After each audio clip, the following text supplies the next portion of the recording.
Bismillahirrahmanirrahim. Assalamualaikum warahmatullahi wabarakatuh.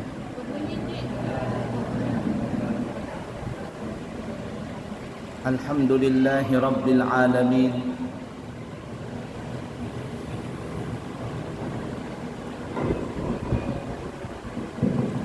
Alhamdulillahi rabbil alamin.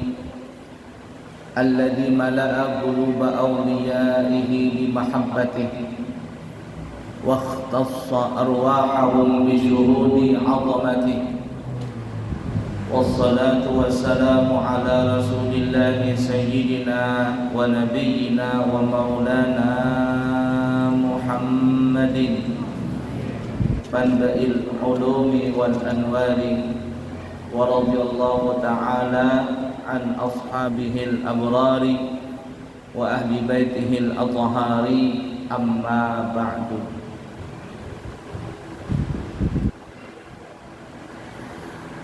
Bapak Ibu para jemaah sekalian yang disayangi Allah dan dicintai Allah, Alhamdulillahirabbil alamin, kita bersama-sama berkumpul beriktikaf di masjid ini sekaligus dengan niat ta'lim, dengan niat menuntut ilmu. Mudah-mudahan apa yang kita kerjakan di kesempatan kali ini Allah Subhanahu wa taala menerima amal ibadah kita, dan juga Allah selalu mengampuni segala dosa dan kesalahan kita, dan Allah selalu menetapkan iman, Islam, ihsan, taqwa sampai kita nanti mati dalam keadaan husnul khatimah dengan mengucapkan kalimat tauhid la ilaha illallah Muhammad Rasulullah SAW. Kubur kita nanti menjadi kebun daripada kebun surga, mendapat syafaat Nabi Muhammad SAW kelak nanti di akhirat, dan masuk surga tanpa hisab bersama kekasih kita Nabi Muhammad sallallahu alaihi wasallam, dan bertetangga dengan beliau di surga firdausnya Allah yang maha tinggi nanti. Amin, Allahumma amin ya rabbal alamin. Salawat dan salam semoga tercurah dan terlimpah kepada Nabi kita Muhammad sallallahu alaihi wasallam, begitu juga kepada keluarga beliau, istri-istri beliau, dzurriat beliau, sahabat beliau, pengikut beliau sampai akhir zaman. Amin, Allahumma amin ya rabbal alamin. Berbicara tentang tujuan hidup dan kehidupan kita di dunia ini, tidak lain dan tidak bukan sebenarnya adalah untuk beribadah kepada Allah. Sebagaimana Allah menyebutkan di dalam firman-Nya, "Wa ma khalaqatul jinna wal insa illa liya'buduni." Dan aku tidak ciptakan jin dan manusia kecuali hanyalah untuk beribadah kepadaku, kata Allah. Jadi ibu-ibu semua, tujuan hidup kita ini tidak lain dan tidak bukan hanyalah beribadah. Dan ibadah itu secara garis umum ada terbagi dua. Ada ibadah mahdhah, ada ibadah ghaira mahdhah. Ibadah mahdhah itu adalah ibadah yang biasanya kata ulama mempunyai syarat dan rukun. Kemudian ada contoh langsung dari Nabi kita Muhammad sallallahu alaihi wasallam.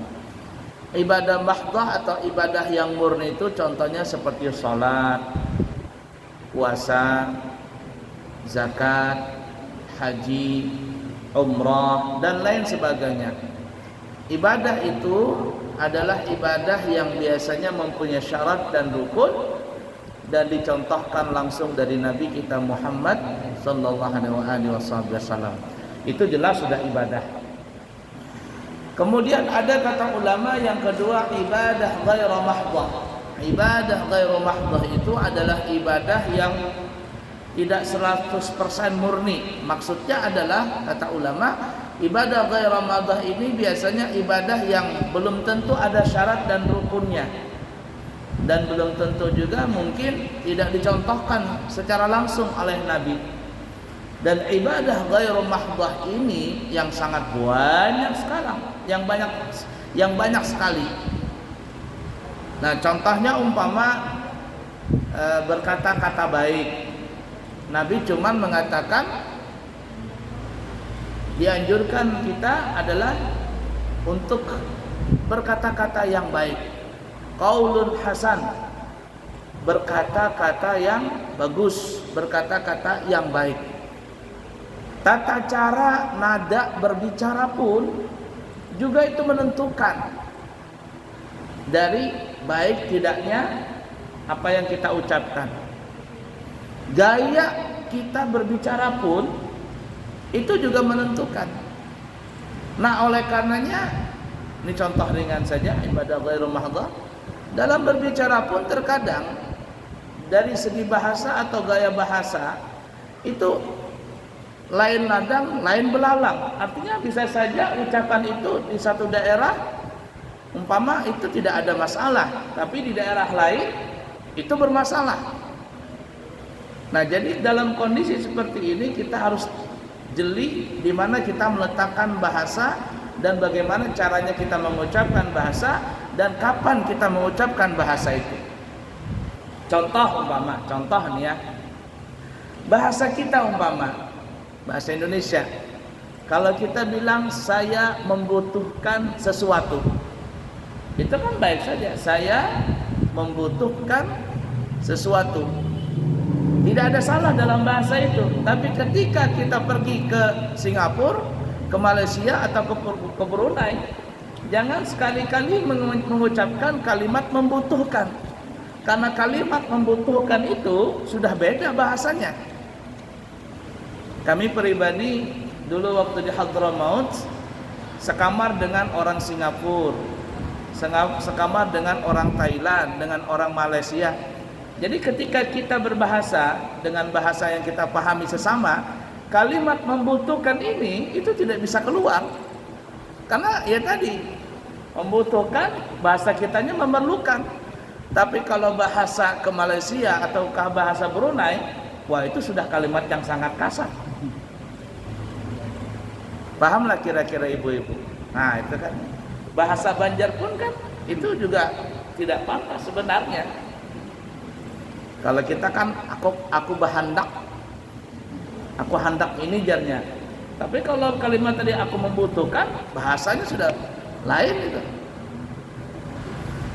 Nah, kemudian apalagi ibadah ghairu mahdah yang banyak ini? Oh, banyak sekali macamnya ya. Kita gotong royong, tersenyum, ya, bersenang-senang. Itu sudah masuk ibadah mahdah. Nabi cuma mengatakan idkhalus surur, memberi kegembiraan kepada orang lain. Caranya ini bermacam-macam. Mungkin satu daerah itu dianggap gak apa-apa, bagus. Tapi kalau daerah lain itu dianggap kurang baik. Kita tersenyum umpama, tersenyum itu baik.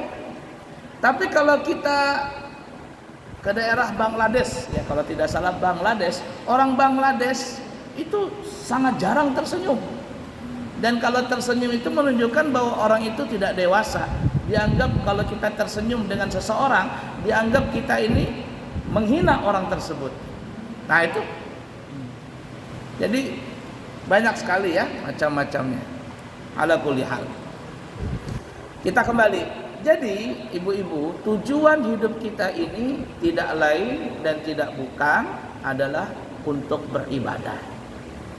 Dan ibadah tadi yang kita sebutkan, ada ibadah mahdah, ibadah yang betul-betul 100% murni, yaitu biasanya kata ulama yang ada ibadah itu yang ada syarat rukun, kemudian ada contoh langsung dari Nabi. Yang seperti salat, zakat dan sebagainya. Kemudian ada yang kedua ibadah ghairu mahdah, ibadah yang tidak 100% murni. Ini biasanya ibadah yang tidak ada syarat dan rukun dan mungkin tidak ada contoh langsung dari Rasul, tapi itu dinamakan ibadah. Kita sebutkan contoh-contohnya tadi ya. Nah, karena kita kembali, karena ibu-ibu tujuan kita ini, hidup kita dan kehidupan kita di dunia ini tidak lain dan tidak bukan hanyalah beribadah, maka perbanyaklah kita di dalam dunia ini untuk beribadah supaya menghasilkan pundi-pundi amal ibadah pahala, maksudnya pundi-pundi pahala yang banyak untuk bekal kita nanti menuju ke dalam surga. Dan mudah-mudahan apa yang kita kerjakan dari ibadah-ibadah itu akan membawa kita dengan rahmatnya Allah untuk masuk ke dalam surga. Amin, Allahumma amin ya rabbal alamin. Bisa dipaham kira-kira ibu-ibu dulu? Baik, kita lanjut ya. Kemudian para ulama kita mengatakan bahwa ibadah yang kita lakukan tadi, baik ibadah mahdhah ataupun ibadah ghairu mahdhah, itu secara garis umum ibadah yang kita kerjakan tadi kaitannya itu menjadi 4 bahagian. Perhatikan betul-betul ya. Ibadah yang kita kerjakan ini kaitan kepada kita itu terbagi menjadi 4 bahagian. Yang pertama, ada ibadah yang kaitannya kepada badan kita saja. Kita mengerjakan ibadah itu berkaitan dengan badan kita saja. Contohnya adalah seperti kita sholat, baik wajib ataupun sunnah. Seperti kita puasa, seperti kita gotong royong.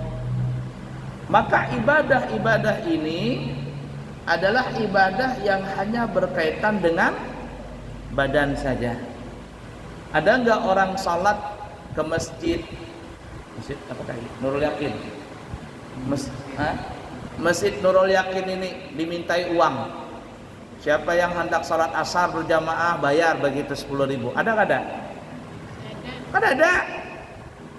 Jangankan bayar, nang kada bayar gratis pun banyak nang kada masuk, apalagi kira-kira bayar. Ya kada. Kita cuman badan saja. Begitu juga puasa. Puasa kada bayar. Nang kada bayar saja banyak nang kada puasa. Bagaimana kalau seandainya bayar puasa? Siapa hendak puasa Ramadan besok hari bayar umpama 2.000. Udah saudara marang 2.000 aja. Kada nak mau puasa. Ya kada. Nah, ini ibadah kaitan pertama kepada kita adalah kaitan yang hanya berkaitan dengan badan saja. Selama badan kita sehat, maka wajib salat. Kalau semuanya sehat, berdiri. Tidak bisa berdiri, berduduk. Duduk pun kata ulama enggak langsung. Sebenarnya enggak duduk langsung. Kalau enggak bisa berdiri, tegak, bebungkuk. Kai, mohon maaf lah, kai, tuha. Tapi sidin kada bisa tegak nang kayak anak muda. Sidin sholat bebungkuk. Karena kondisi sidin bebungkuk, ya bebungkuk. Kalau masih muda, gantang benar pian lawan. Tuha gini. Nah, kemudian kalau kada bisa bebungkuk, maka berdiri dengan lutut. Berdiri dengan lutut. Kami suah melihat orang sholat berdiri dengan lutut. Sholat berdiri dengan lutut. Kada bisa berdiri tegak, lutut dia.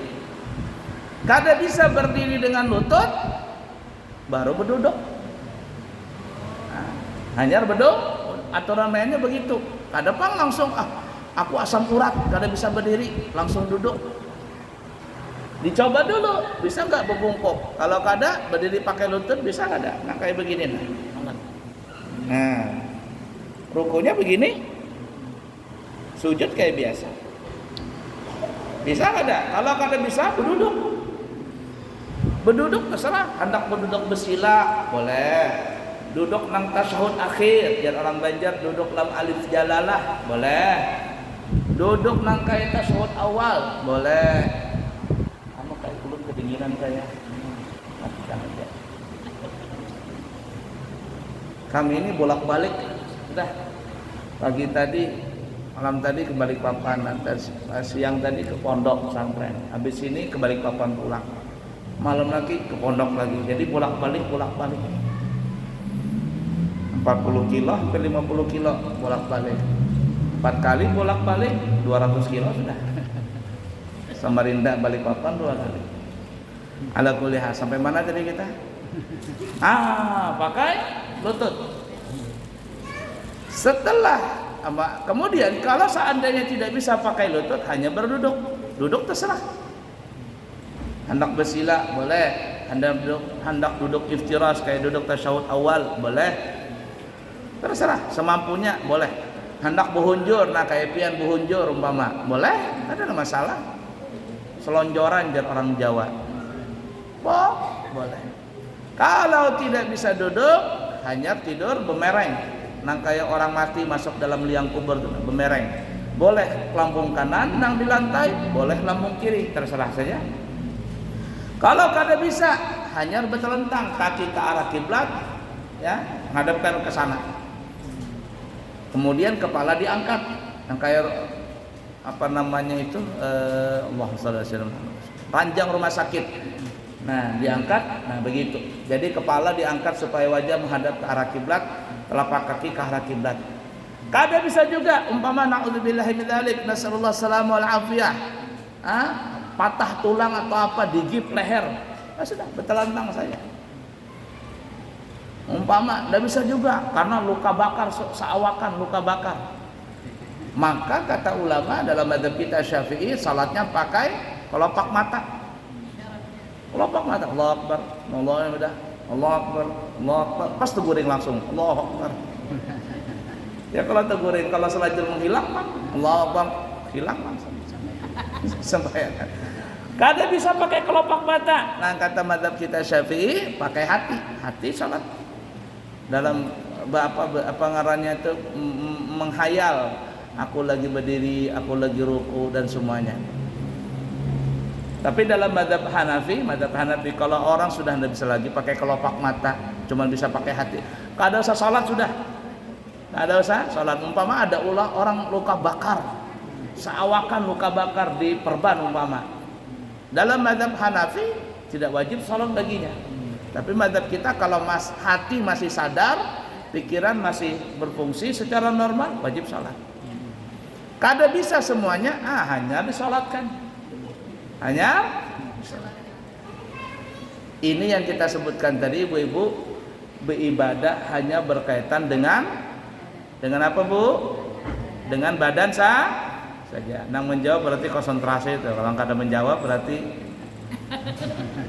agak kada konsentrasi. Yang pertama lah, begitu juga puasa. Adalah orang puasa bayar, enggak? Dan sebenarnya puasa itu tidak wajib makan sahur. Di daerah mana tuh? Daerah nang konflik perang tuh. Kayak di Palestina yang betul-betul konflik perang.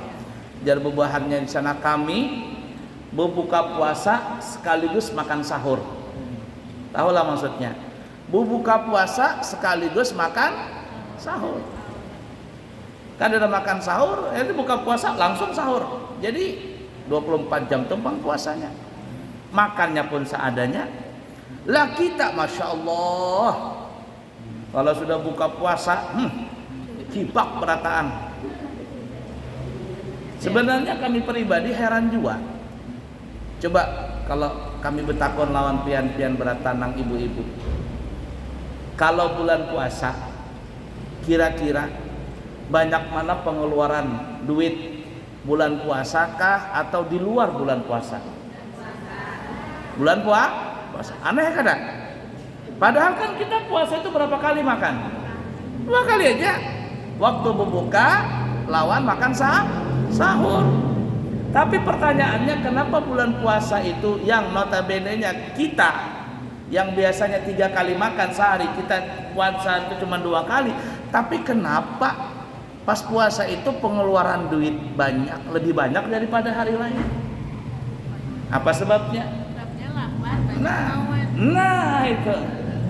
Karena kalau ibarat kata, kalau kami pandir, sebenarnya itu bukan puasa, cuman pindah jam tayang makan. Pindah jam tayang makan, kisah aja puasa, cuman padahal pindah jam tayang makannya saja. Apa? Ketika buka puasa, la ilaha illallah, ya cendol lah, ya es campur lah, es teh lah, wah, dah karuan sudah, bekah hendak benar. Dan kalau kada percaya, coba lihat, timbang badan kita setelah puasa, timbang 3 hari setelah puasa, bertimbang badan, kira-kira beberat ke awak berkurus. Mana ada berkurus? Nang ada belampak, ya kada. Nah itu. Tapi ala kulli hal, itu adalah ibadah yang berkaitan dengan badan. La ilaha illallah. Wah, kemudian yang kedua, ibu-ibu, adalah ibadah yang berkaitan dengan harta saja, tidak ada dengan badan, dengan harta saja. Apa contohnya itu? Yaitu seperti zakat, bersedekah, berhadiah, memberi sesuatu namanya hadiah atau hibah. Itu semuanya berkaitan dengan harta. Mohon maaf lah. Orang yang wajib terima zakat itu cuma ada 8 golongan. Fuqara, masakin, amilin, muallafati qulubuhum, riqab, ghanimin, wabni sabil, sabilillah, wabni sabil. Ada 8 orang. Di antara 8 orang itu, mohon maaf lah kalau tersinggung lah, mohon maaf lah. Di 8 orang tadi, 8 golongan tadi, enggak ada yang boleh terima zakat dari kalangan janda sama anak yatim. Ada enggak janda di situ? 8 golongan tadi? Enggak ada. Kenapa kan ada? Karena bisa jadi janda itu janda sugih. Jandanya sugih, mati laki, mewariskan harta umpama 3 miliar. Bagaimana ini? Maka si janda ini tidak wajib dapat zakat, tetapi dia wajib berzakat. Anak yatim dapat warisan dari abahnya 1 miliar umpama. Kita asal nyambut aja, asal sambat aja. Kenapa? Karena ada duitnya juga. Jadi sambat aja 1 miliar, 3 miliar. Apakah anak yatim ini wajib terima zakat? Enggak. Malahan dia tidak mengeluarkan zakat. Jadi mohon maaf kalau seandainya ada di antara ibu-ibu mama, aku jar seumuran kada, aku ni janda kada suah diberi zakat lawan orang. Bagaimana? Orang hendak memberi pian zakat motor NMAX, TV sangganalan, kulkas 3 pintu kan 2 pintu. Kami di pondok kulkas 3 pintu. Karena ganal kulkasnya, freezer. Bagaimana hendak diberi? Ini tidak wajib terima zakat, tetapi wajib dizakati. Namun apabila ada seorang janda plus dia punya anak yatim yang ditanggungnya, kada bisi apa-apa alias susah benar, maka apabila ada orang yang memberikan entah itu zakat, entah itu sedekah, entah itu hadiah, entah itu hibah, memberi nih kepada si janda tadi, mana janda, mana memberikan anak yatim tadi, maka pahalanya berlipat-lipat ganda. Mana memberi janda, santunan janda, memberi santunan anak yatim lagi. Mana miskin pulang, banyak sekali pahalanya. Ada di Balikpapan tuh, di Balikpapan janda ini mengomel, aku jernya seumur umur kada suah diberi zakat. Orang panitia zakat di masjid itu kada suah memberi aku. Kami lihati bagaimana orang hendak memberi zakat lawan pian, orang bisi walet di rumah. Nanti mau ngomel, aku kada suah dapat daging kurban dari masjid, kada suah jarnya. Bagaimana orang hendak memberi yang pian sugih? Nah, pahamlah kira-kira. Nah, jadi kita kembali, ibadah yang kedua yang berkaitan kepada kita adalah ibadah yang berkaitan dengan harta. Itu contohnya zakat, sedekah, hadiah, hibah, ya, dan lain sebagainya. La ilaha illallah. Kemudian yang ketiga, ibadah yang ketiga adalah ibadah yang berkaitan dengan hati saja, tidak berkaitan dengan badan, tidak berkaitan dengan harta, dengan hati aja. Apa itu ibadah yang berkaitan dengan hati? Nah, yang pertama contohnya nih ya, sabar. Sabar. Sabar itu di mana, Bu? Di mulut kan di hati? Di hati. Aku sabar aja jarnya. Pokoknya kalau seandainya aku pada sabar, aku tampar orang itu. Itu sudah kada sabar ngarannya. Kan ada orang begitu, aku sabar aja nah. Harus sabar, aku tampar orang itu. Itu kada sabar ngarannya. Kalau menampar, tambahnya kada sabar lagi. Jadi sabar itu bahasa kitanya terima lapang dada. Ya sudah, sabar, terima sih. Iya, terima lapang dada. Di atas sabar ada lagi namanya ridho. Ridho ini bukan hanya lapang dada, bukan hanya terima apa adanya, tapi juga senang dengan pemberian itu. Itu ridho namanya. Ada orang garing nih. Sidin garing, masya Allah. Ada suah ibarat kata apa ngarannya itu ngomel-ngomel ini, sabar Sidin dengan penyakit tadi. Itu sabar. Di atas sabar ridho. Sidin garing, tapi Sidin tetap salat, tetap beribadah. Sidin tersenyum terus. Ini makam ridho. Lihat para aulia, kada saya jauh-jauh lah kayak guru Allah yarham Tuan Guru Sekumpul, kayak Abu Yasarwani. Itu penyakit Sidin menyandang itu 4 tahunan Abu Yasarwani. Tapi apa beliau sedang? Apa beliau bilang? Ridha, senang, senyum aja Sidin. Senyum, ada suara mengeluh. Kalau kita aduh sakitnya, aduh duit habis, berobat terus, ya ada. Nah ini yang bisa seperti itu adalah ibadah hati. Apalagi tawakal. Tawakal itu menyerah diri kepada Allah, menyerahkan semuanya kepada Allah. Apalagi pemaaf. Ini kalau hatinya bersih, kita punya hati bersih, dimasuki dengan sifat-sifat yang baik, maka sifat-sifat yang baik ini akan keluar dia dari mulut, tidak mengomel, ya, dari tangan tidak menampar, dari kaki tidak menendang. Tapi kalau ada orang hatinya kotor, mulutnya sudah menunjuk orang, itu bukan lagi pakai tangan, pakai mulut. Monyong mulutnya. Lihat tuh. Galangnya ganal banget. Padahal itu bukan emas tuh. Ada nggak di sini? Ada di sana. Menunjuk orang itu kada lagi pakai tangan, pakai mulut. Ada nggak seperti itu? Di sana, di sini kan ada. Nah itu ibadah yang ketiga, ibadah dengan hati. Makanya harus juga dibersihkan hati ini. Jangan ada iri sama orang, jangan ada dengki. Iri dengki itu beda, Bu, walaupun mirip-miripan. Dengki itu pokoknya kada ketujuh lawan orang. Dengki itu orang bisi galang emas hingga nalang.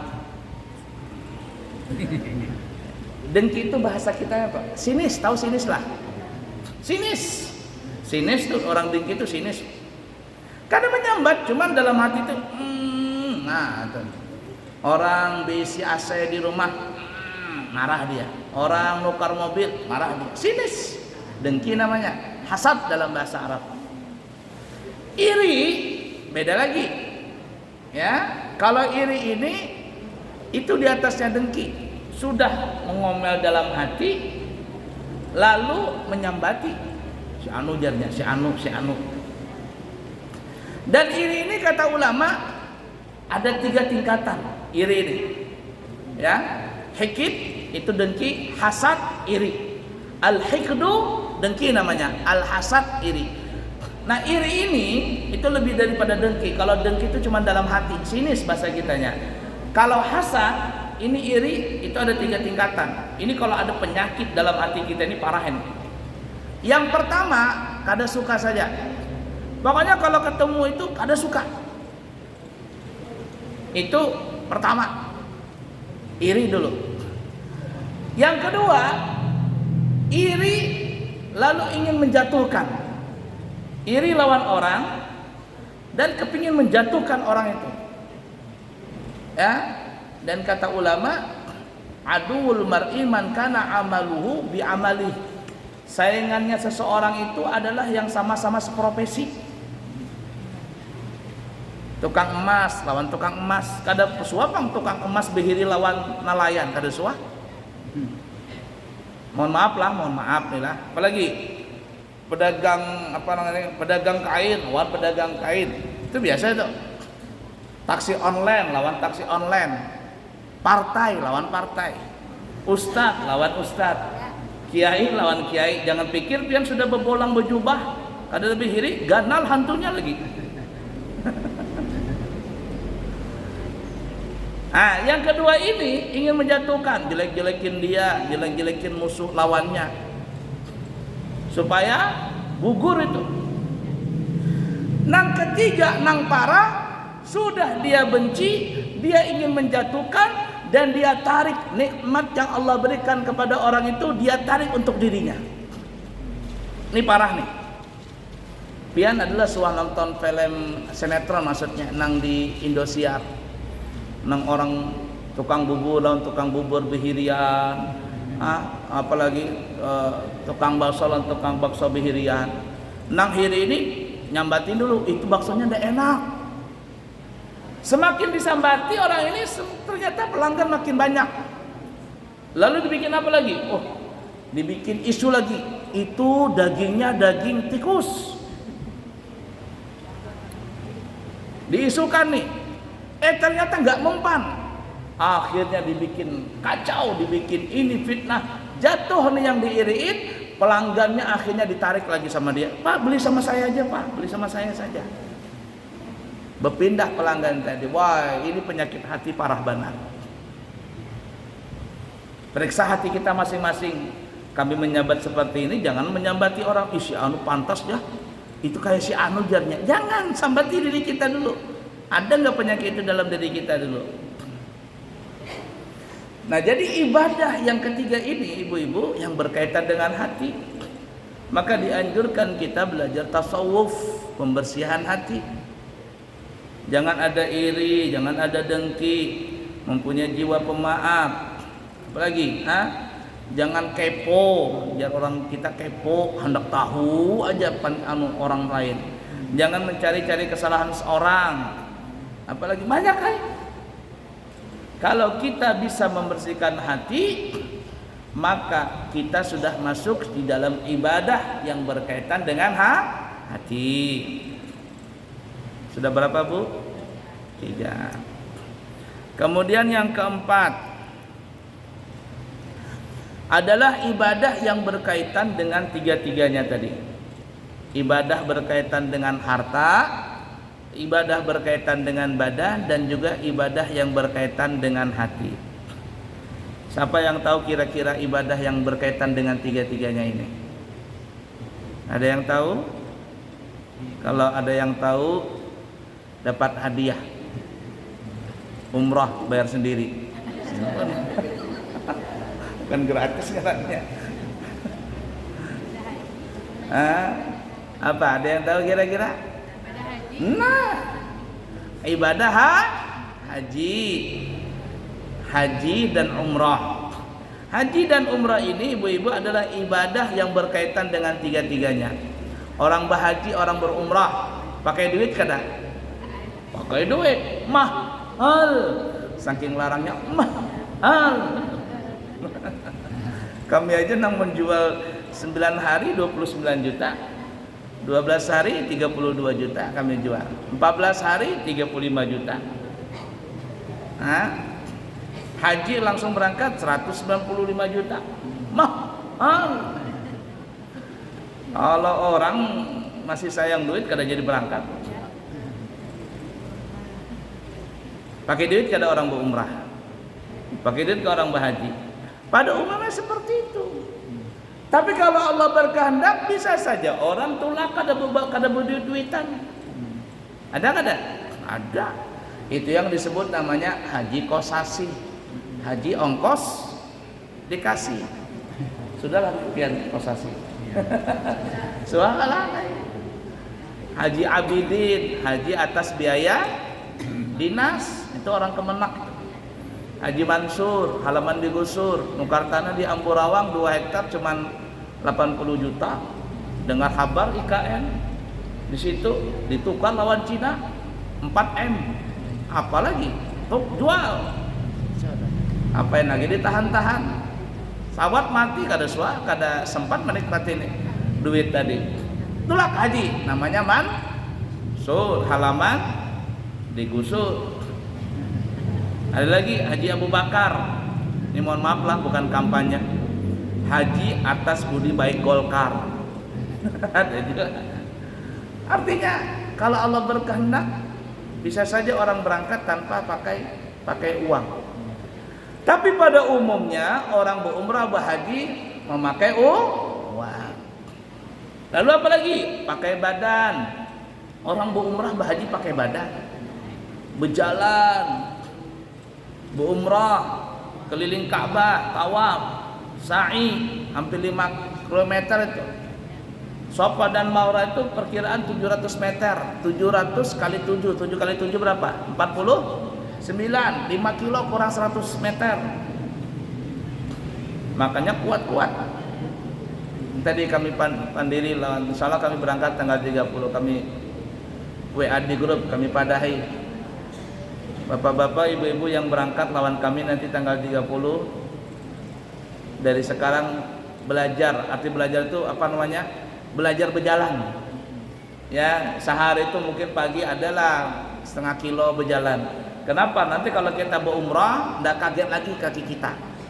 Tapi kalau kada sudah berjalan tiba-tiba anak umrah kancang nih, di batis nih kancang nih, di mana di batis nih uratnya kancang.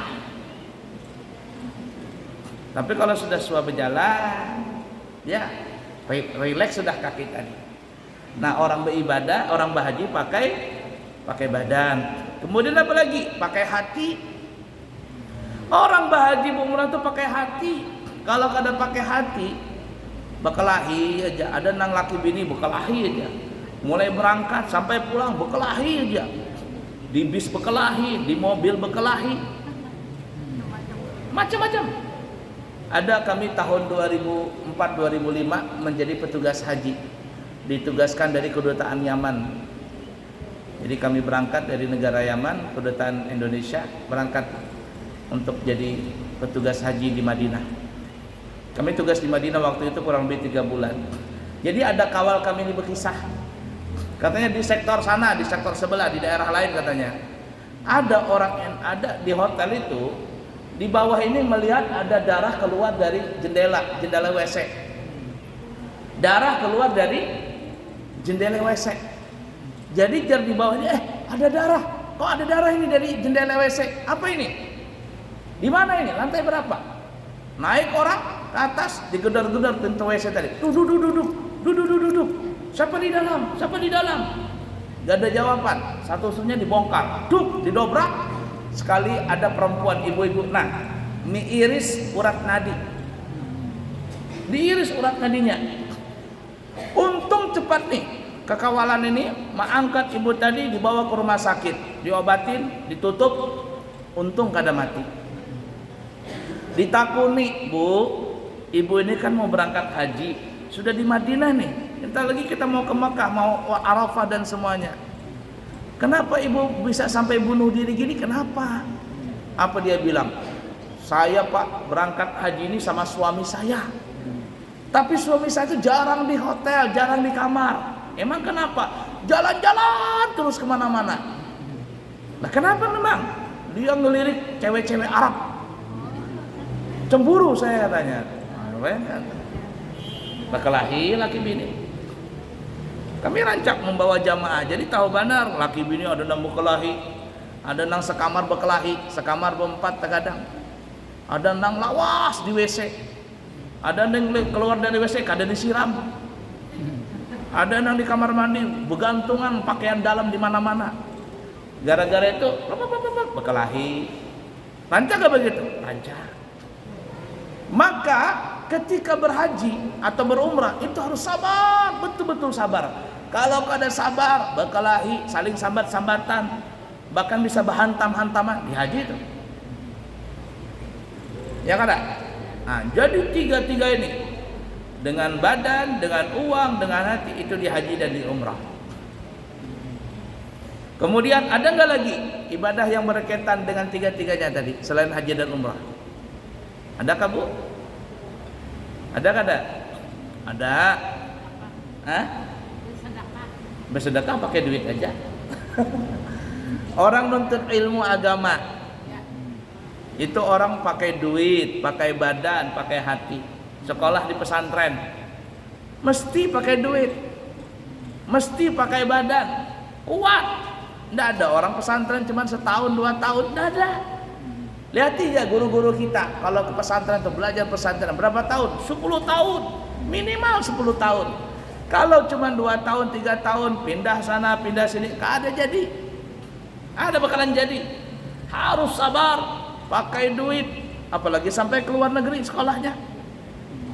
Kami alhamdulillah sekolah sampai ke Hadramaut, Bahaji juga berapa kali, umrah berapa kali, semuanya alhamdulillah beasiswa gratis. Ya, karena ada mempunyai Allah berikan kelebihan, ya kita dapat seperti itu. Tapi pada umumnya, pada dasarnya orang menuntut ilmu mesti pakai uang. Tidak mungkin harus ada uang, pakai badan. Tidak mungkin setahun 2 tahun. Kalau ada orang belajar di pesantren sudah setahun 2 tahun lalu jadi kiai, itu rasanya jauh. Tidak mungkin, belum pernah ketemu lagi. Kecuali memang abahnya memang kiai, anaknya itu kiai itu karena warisan dari abahnya. Tapi kalau bukan kiai, orang biasa itu berusaha mendapatkan ilmu itu berkali-kali lipat. Kami biasanya analogikan begini, kelapa sawit itu kira-kira berapa tahun bisa berbuah dari kita mulai menanam? Berapa?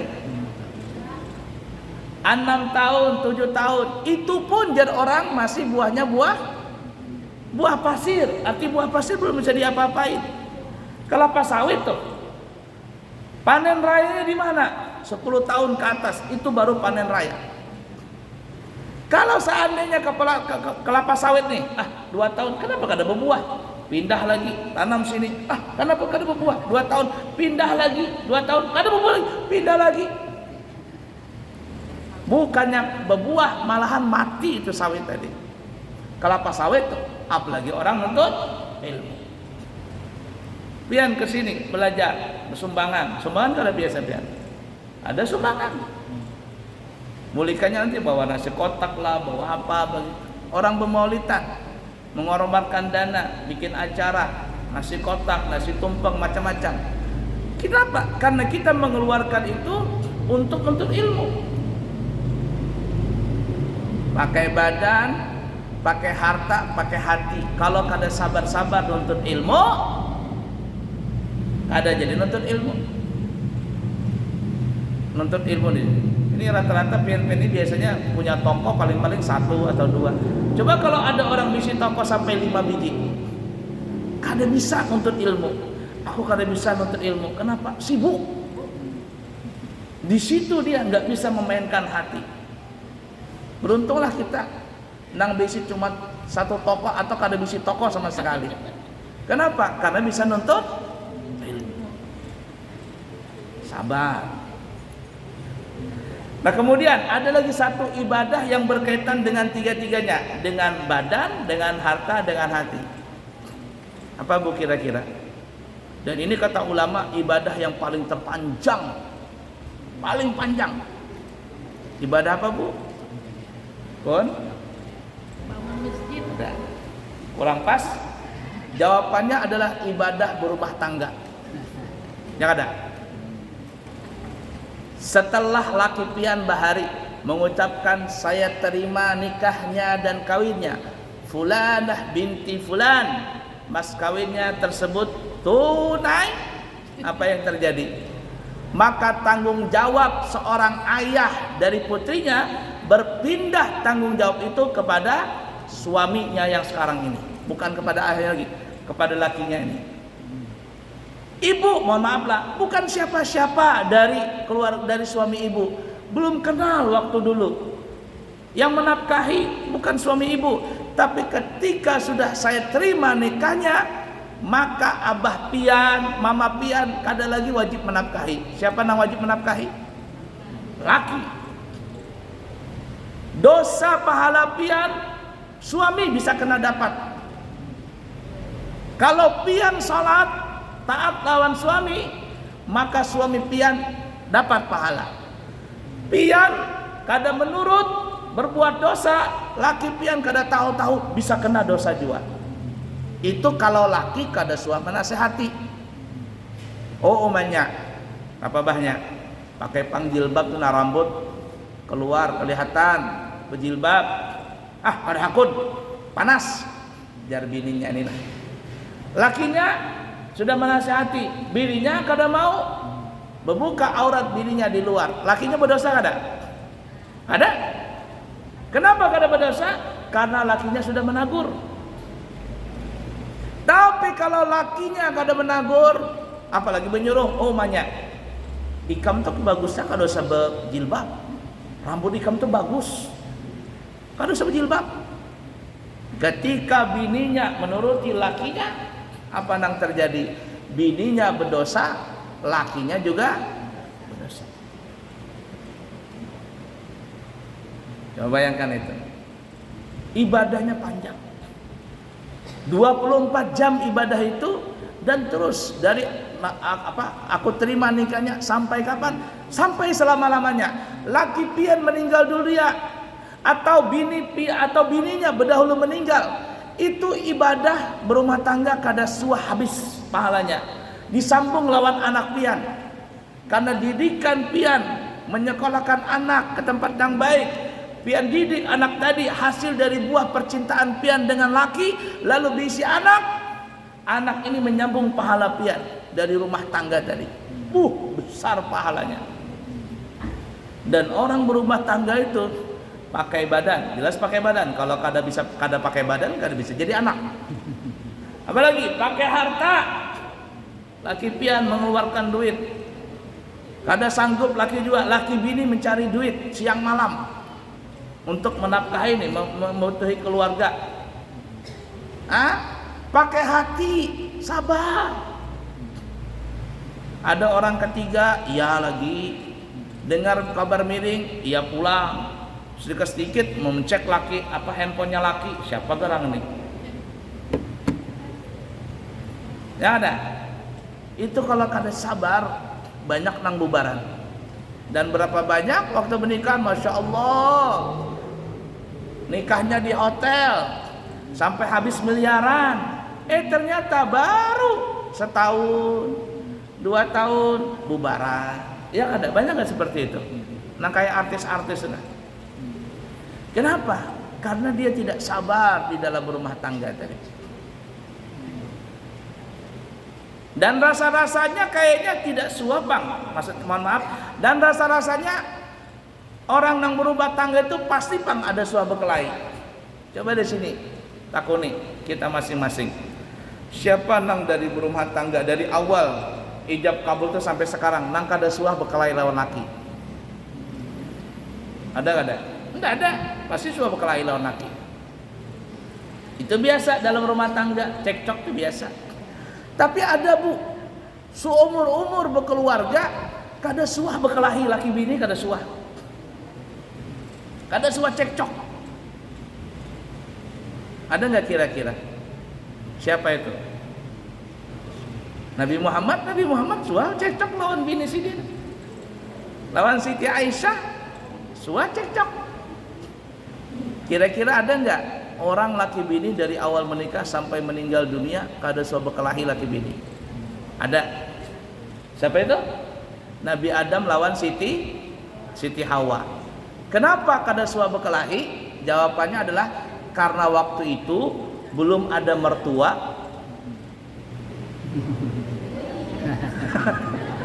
Ya lah. Belum ada ipar, belum ada tetangga. Aman. Coba lihatin saja, di rumah tangga itu laki bini bisa berkelahi. Biasanya nih, di antara nang tiga ini nah penyebabnya nah. Mertua mintu hajar orang kita, ikut campur. Mintu hak. Tersinggung mantuk. Mintu hak amat, ipar pulang. Memanas-manasi. Ikam berapa tahun sudah berkeluarga? 5 tahun. Ih, masa laki ikam kada suah nukarkan galang. Aku nak. Kayak di TV itu kan nah. Bulik dari haji begini dia nah.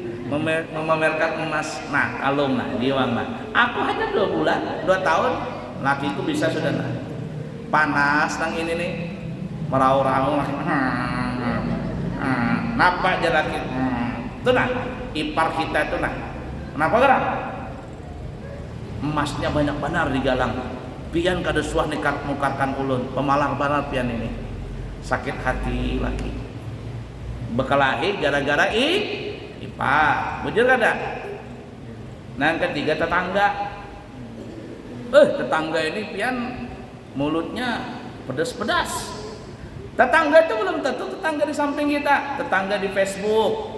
Facebook tahu lah Facebook. Ibu-ibu di balik papan ada pengajian ibu-ibu. Kada bisa nyebut Facebook. Anu jarnya itu nak. Orang nang main zaman sekarang main masbuk jarnya. Masbuk. Apa masbuk nih? Masbuk nang di handphone tuh loh. Facebook. Iya itu masbuk jar sini. Maksudnya Facebook. Tetangga di Facebook, tetangga di WhatsApp, WhatsApp grup. Bian kalau masuk di grup situ ada aja yang dipandirkan. Makanya kalau kada kuat-kuat bisa memegang HP, kada kuat-kuat memain media sosial, jangan masuk dalam media itu. Di Facebook, di Twitter, di WhatsApp, di mana-mana itu amburadul. Panas gara-gara dikomentarin orang. Nah, Nabi Adam alaihi salatu wassalam kada suah bertengkar lawan bini Siti Hawa dari awal sampai akhir. Kenapa? Karena belum ada nang tiga ini. Belum ada mertua, belum ada mantu, belum ada apa tadi? Tetangga. Karena biasanya nang tiga ini nang bikin kacau. La ilaha illallah Muhammad Rasulullah sallallahu alaihi wasallam. Sampai di sini bisa dipahami ibu-ibu? Nah, kita ulangi pelajaran kita. Jadi tugas kita di dalam dunia ini, hidup dan kehidupan kita, apa tugas kita, Bu?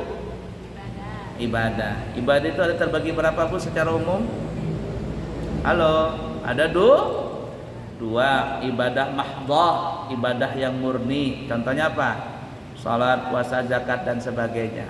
Yang kedua ibadah ghairu mahdhah, tidak 100% murni.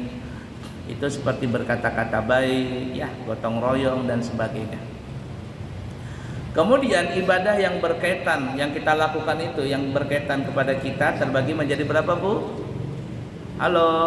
Nah, ini bisa jawab atau kada ini? Terbagi menjadi 4. Yang pertama ibadah yang berkaitan dengan badan. Apa yang dengan badan, Bu? Contohnya tadi salat dan puasa. Kemudian yang kedua ibadah yang berkaitan dengan harta. Contohnya apa, Bu? Zakat, sedekah, hadiah, hibah. Ya kada? Nah, kemudian yang ketiga ibadah yang berkaitan dengan apa, Bu? Dengan hati. Apa contohnya? Sabar, ikhlas, ridha, tawakal, pemaaf. Ya lah. Kemudian kaitan yang keempat, ibadah yang berkaitan dengan badan, harta dan hati. Apa contohnya? Haji dan umrah. Apalagi? Nuntut ilmu. Apalagi? Berumah berumah tangga. Jadi ibu-ibu, banyaklah ya ibadah itu. Nah kita ini 24 jam banyak kita bisa melakukan ibadah tadi. Carilah pahala sebanyak-banyaknya. Dan ingat, setelah kita dapat pahala dari ibadah-ibadah yang banyak tadi, jangan sampai dirusak pahala tadi. Kita sudah dapat untung nih, ibarat kata nih ya, dapat pahala banyak, jangan sampai pahalanya hilang. Jangan sampai hilang. Kok bisa hilang? Iya. Nah penyebab pahala ini hilang atau bisa berpindah kepada orang lain itu banyak sebabnya. Cuman yang paling menonjol, apalagi zaman sekarang ini, ada dua. Apa itu? Yang pertama gosip. Gosip nih, tahu lah gosip bu? Ngerumpi. Ngerumpi. Si anu. Nah ini habis pahalanya. Yang ketiga lebih dahsyat daripada ghibah, daripada ngerumpi. Apa itu? Fitnah. Ini zaman sekarang nih, zaman politik, zaman media sosial. Hati-hati kita. Kita sudah ini majelis taklim nih, berapa jam kita sudah di sini. Ibu-ibu dari jam berapa datang? Imbah bubaran nanti keluar situ, mulai nyambet-nyambetin orang, si anu, habis pahalanya. Kemana pahala tadi? Berpindah kepada orang yang kita sambati. Orang yang kita sambati karena tahu-tahu dapat pahala transparan daripada kita. Rugilah kita. Dan yang lebih dahsyat daripada menggibah tadi adalah fitnah. Kalau gibah itu ibu-ibu menyebarkan berita benar, tapi yang punya nggak suka. Itu gibah namanya. Ibu dikata-katain, itu benar umpama. Ibu umpama, mohon maaf ya, punya satu kesalahan umpama. Benar itu ibu pernah melakukan itu, tapi digosipin sama orang. Kira-kira ibu suka nggak kalau kesalahan itu dibongkar-bongkar sama orang? Nggak suka kan? Itu namanya gibah namanya. Kalau kita membongkar aib orang, walaupun orang itu benar apa yang dia lakukan, lalu kita bongkar, orang itu nggak suka, maka kita sudah menggibah. Pahala kita yang kita tadi hasilkan dari sholat, zakat, sedekah, haji, bla bla bla bla, pindah kepada orang itu. Yang paling parah fitnah, berita bohong. Orang zaman sekarang nyebutnya apa bu? Hoax. Oh,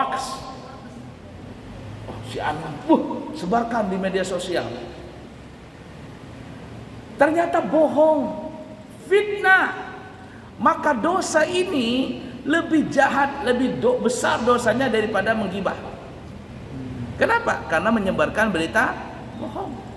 Jadi hati-hati mulut kita ini, jangan suka menggibah, jangan suka memfitnah.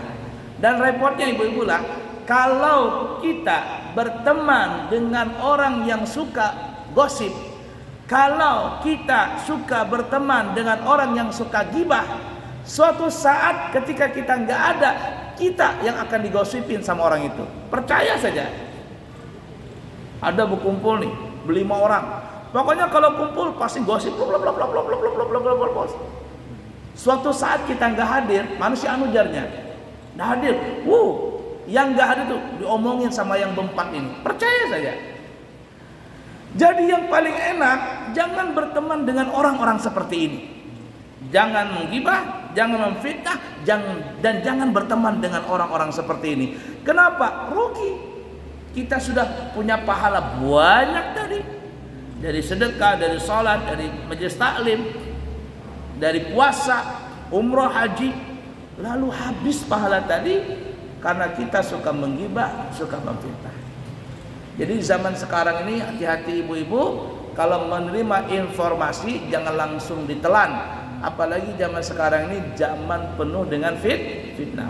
Ntar lagi nih pemilu, macam-macam sudah di media sosial tuh. Saya terus terang pribadi ibu-ibu ya, kami pribadi kalau masuk di media sosial kami ada yang berkaitan dengan menghujat si fulan, menghujat si ini, kami langsung putus hubungan. Kami putus pertemanan. Kenapa? Kami tidak mau berteman dengan orang yang seperti itu. Kenapa? Karena kami tidak mau rugi. Sudah dapat pahala lalu kami punya pahala habis, tidak mau kami. Bisa dipaham kira-kira ini semuanya? Berapa menit lagi kan? 10. Baik. Kiranya cukup sekian dulu. Semoga ada manfaatnya. Kami ibu-ibu ya membawa jamaah umrah.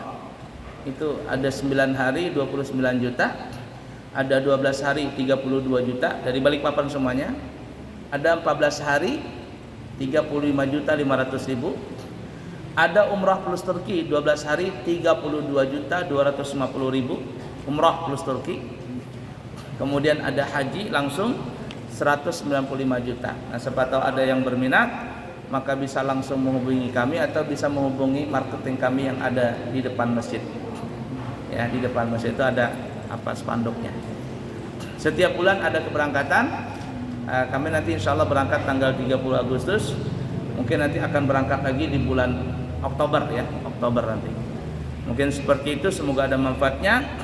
Subhanakallahumma wa bihamdika asyhadu an la ilaha illa anta astaghfiruka wa atubu ilaik. Wa akhiru kalam. Wassalamu alaikum warahmatullahi wabarakatuh.